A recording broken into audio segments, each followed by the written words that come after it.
It's scientifically proven that the world's best cinnamon comes from Sri Lanka. Ceylon cinnamon has soft quills, an inviting scent and a sweet taste. The other version is cassia, not quite the best. The Dutch planted cinnamon around Negombo, Moratuwa, Beruwala, Galle, Mathura and of course, Colombo Cinnamon Gardens. Celebrating Ceylon cinnamon today, welcome to Prime Group Kaleidoscope with me, Savithri Rodrigo.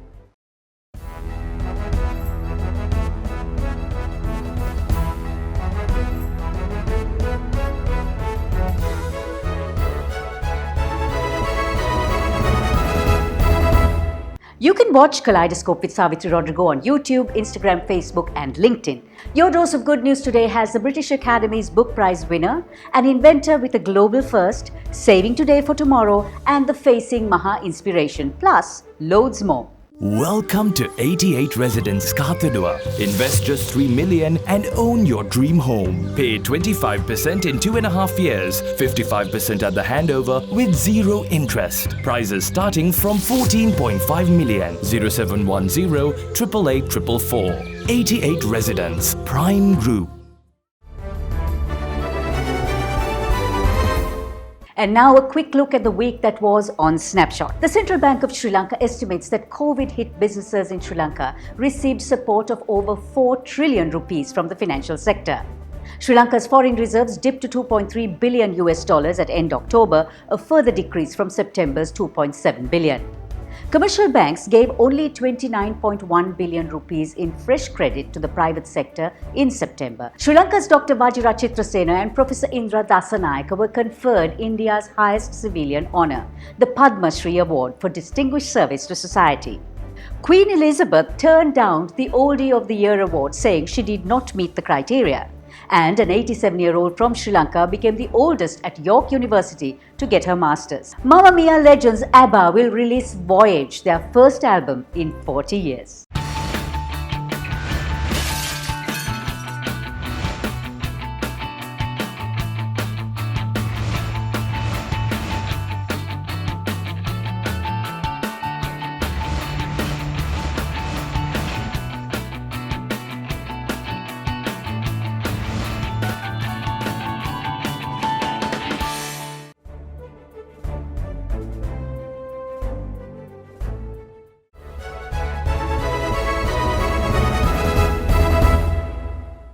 Welcome to Prime Group Kaleidoscope and our news capsule. Despite endless discussions on the importation of nano-fertilizer, Sri Lanka already has nano-fertilizer, which has 4 US patents and is rated as a global first by the World Intellectual Property Organization.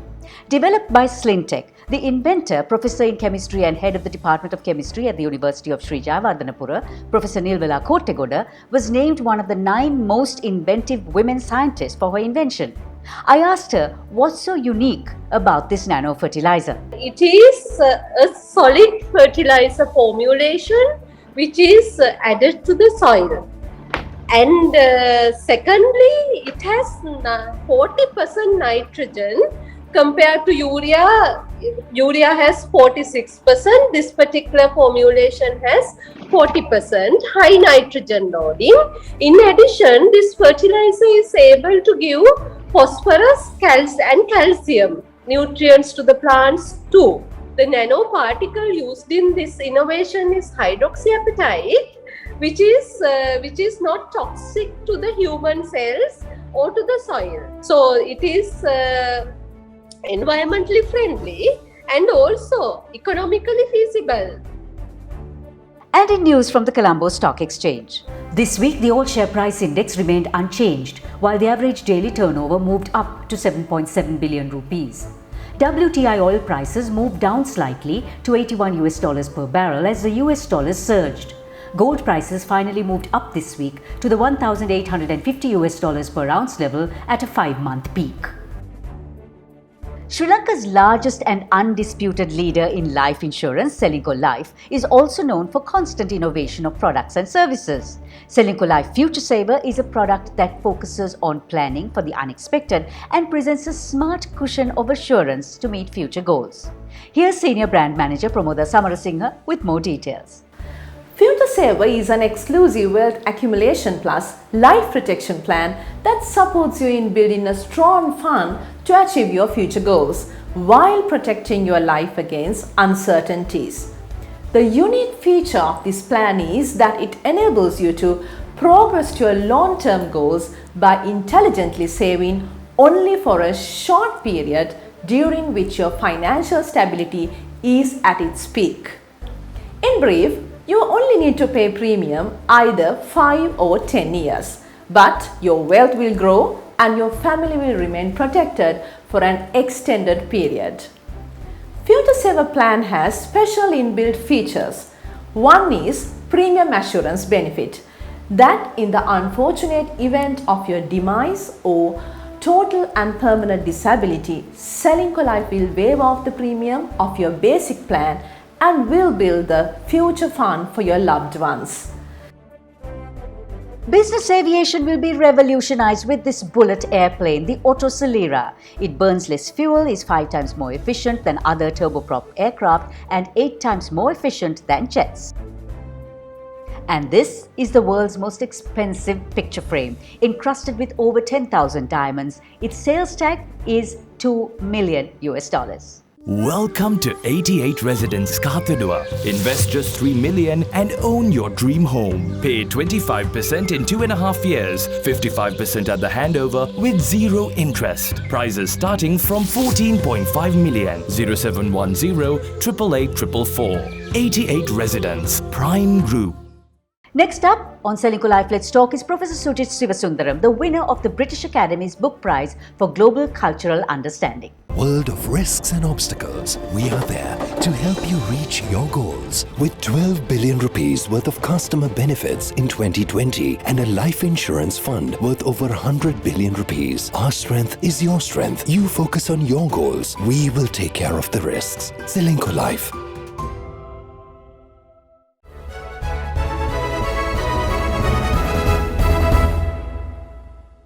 Born and educated in Sri Lanka, now living in London, Professor Sujit Sivasundaram won the British Academy Book Prize for Global Cultural Understanding 2021 for his book Waves Across the South, A New History of Revolution and Empire.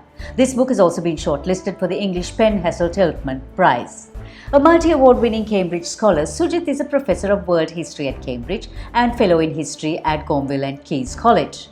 He has authored numerous books, with his last book being Islanded, Britain, Sri Lanka and the Bounds of an Indian Ocean Colony.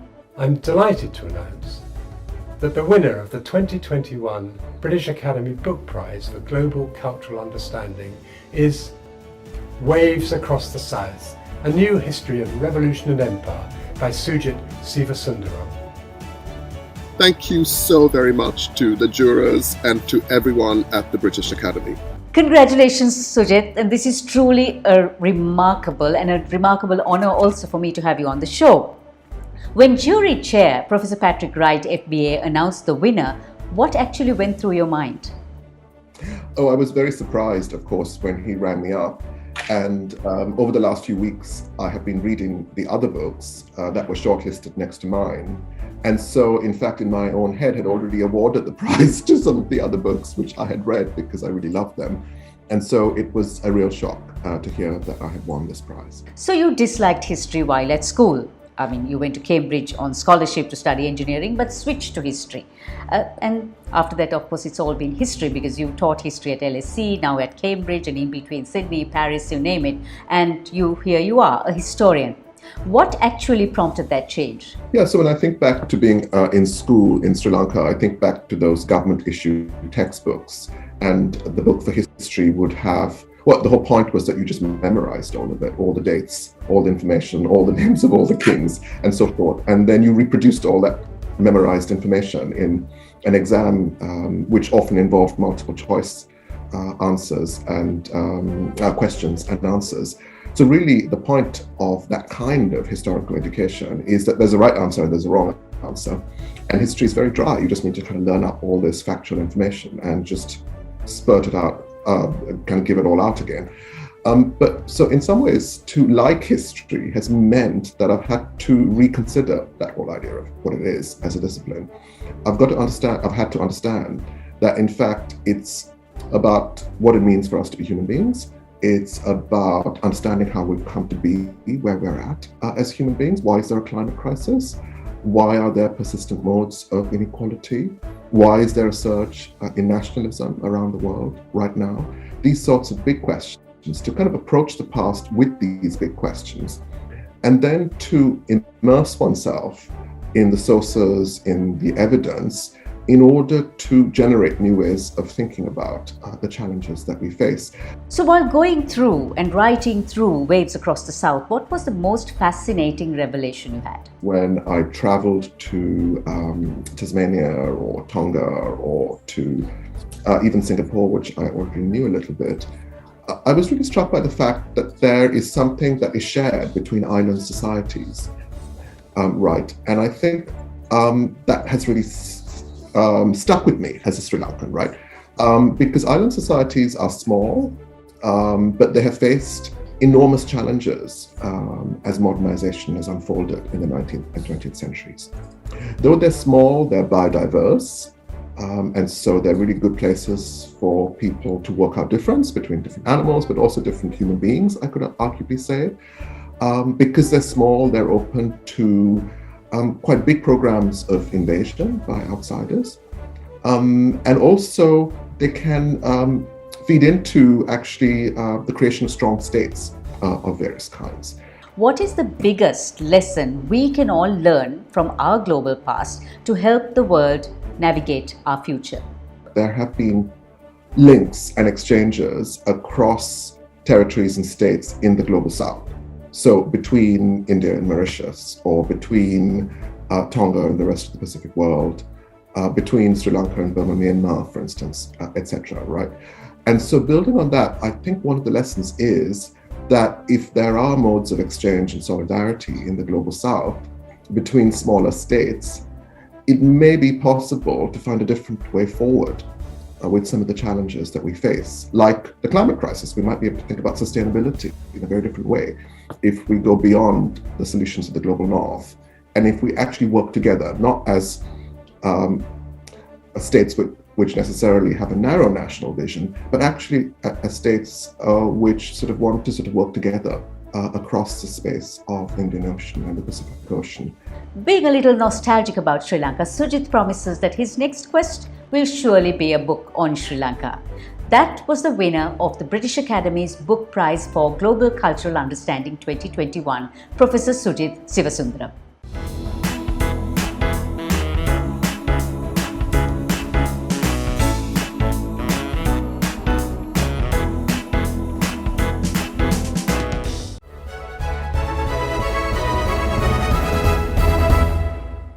When Pro Helvetia Residency Award winner 2020, interdisciplinary artist Leila Gonodwa first began her quest of exploring the transition between monsoons in her journey of facing Maha a year ago, Kaleidoscope was there, journeying with her.